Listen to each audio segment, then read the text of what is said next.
welcome back. Thanks for sticking with us here at 6 o'clock. It is time to talk weather with KIMT Storm Track 3 Chief Meteorologist Sarah Knox. And Sarah, it is quite a deceiving day. We saw the storms last night. Pretty nice out there right now. It really looks like nothing's going on except the heat, but it sounds like we have some big changes on the way. That is for sure, Cami. So absolutely, very deceiving. The atmosphere very dynamic right now as well. So when it comes to the placement, a lot of this activity, well, it's still a little up in the air, but we've got some good ideas. And I, of course, will share that with what we're thinking in just a moment. But first, a live look over Austin. And just as Cami mentioned, a bit deceiving. Hard to believe. Blue skies, a little bit of cloud cover way off in the distance. And of course, all that sunshine, keeping things very warm across the area. Happy to say that a lot of our heat alerts have been allowed to expire, especially across southern Minnesota, as our temperatures still above average, not getting quite as warm for many of us as what was originally in the forecast, especially when we were talking dew points. Dew points staying a little low, but still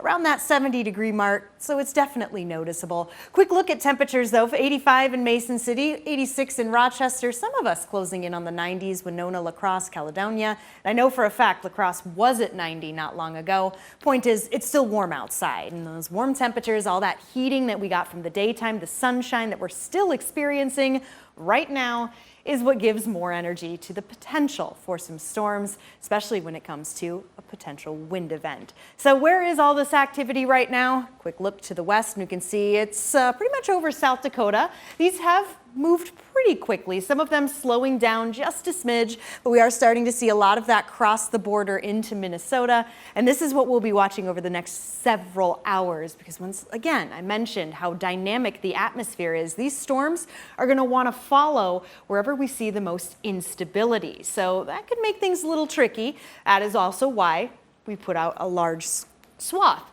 of where we see that potential for severe development. That being said, many of us in the purple there, that is a level 4 out of 5 risk for severe development tonight, otherwise known as very likely. Many of us in the darker red, likely conditions, widespread severity is expected. Looking a little closer and zooming in, you can see places like Austin, Albert Lea, Mason City, Osage, all included in the purple. Same with Owatonna, Rochester in that level 3, the red. So long story short, we're keeping an eye on severe development. And as that comes to tonight, particularly the wind development. So the threat for damaging winds, many of us in the pink, that is a very likely situation. And then we add the hash marks.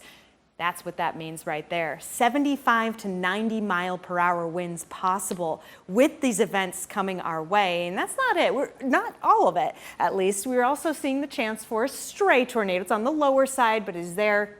Quarter-size hail, but this is definitely going to be a wind event. We mentioned derecho possible as we got earlier on into this newscast. So let's take a peek at futurecasts. I zoomed things out to show that this is going to be a late night event. See how that's starting to bow out, come a little bit on that shape of a line and a curve, the backwards C. This is where things get messy as we head into the overnight. This is around midnight as it approaches 35.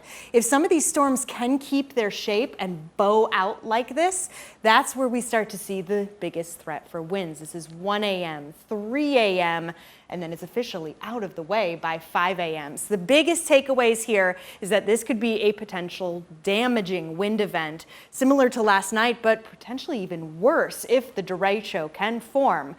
And there's got to be a way to get notifications. Please charge your phones and have a way to receive that, especially if you are sleeping. Other than that, should be a relatively easy rest of the week. Cami.